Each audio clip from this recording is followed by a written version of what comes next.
ইদানিং নেটে প্রবেশ করলেই কাপড় ব্লগের ছড়াছড়ি দিন দিন এটি বেড়েই চলেছে। এ থেকে পরিত্রাণ পাই কি? দেখুন, যাদের মোবাইলে এগুলো আসে, যে পেজ, যে আইডি, যে আপনার গ্রুপ থেকে আসে, সেগুলো আনফলো করেন, সেগুলো ব্লক করেন, সেগুলো থেকে আপনি বেরিয়ে আসার চেষ্টা করেন। খুব সহজ, প্রয়োজনের মধ্যে সহযোগিতা নিতে পারেন। আর যারা এই ব্লগগুলো তৈরি করছেন, এরা হলো রীতিমতো একটা, বলা যেতে পারে, শতাব্দীর সবচেয়ে শ্রেষ্ঠ, সবচেয়ে বেশি বড় বেহায়া।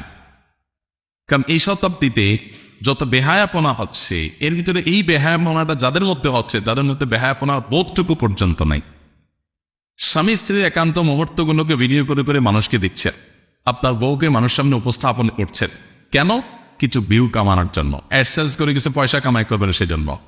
তো এতটুকু লজ্জা যার নাই, সে তার স্ত্রীকে মার্কেটে, সোশ্যাল মিডিয়াতে তার স্ত্রীর সৌন্দর্যকে সেল করছে কিছু টাকা কামাই করার জন্য। মানুষের চোখের ক্ষুধা মিটাচ্ছে, মানুষের চোখের চাহিদা মিটাচ্ছে। এটা মিটায় সে কিছু টাকা কামাই করছে, কিংবা কিছু ভিউ কামাচ্ছে, কিছু লাইক কমেন্ট কামাচ্ছে। তো এটা হলো নির্লজ্জতার চূড়ান্ত রূপ, সোজা কথা। যে সমস্ত ভাইরা এই সমস্ত কাজে লিপ্ত, আল্লাহ তাআলা তাদেরকে বোধোদয় যেন দান করেন। আমরা তাদের জন্য দোয়া করি, তাদের সুমতি যেন হয়। নিজের স্ত্রীর সাথে একান্ত মুহূর্ত অথবা ঘরোয়া মুহূর্ত, এই মুহূর্তগুলো বাহিরে শেয়ার করার ভিতরে কোনো পুরুষত্ব নেই, বরং সেখানে কাপুরুষত্ব আছে। এখানে কোনো বেটাগিরি নেই, বরং সেখানে নির্লজ্জতা আছে। আমাদের এখন একটা ট্রেন্ড চালু হয়েছে যে ব্যক্তিগত বলতে কোনো কিছু নেই। এই ব্যক্তিগত বলতে কোনো কিছু নাই যারা বলেন, এরা বাইরে ত্যাগ করার সময় কি জোরে ছাড়েন কিনা? তারা সব ট্যাবু ভাঙতে চান, এই ট্যাবুও কি তারা ভাঙতে চান কিনা?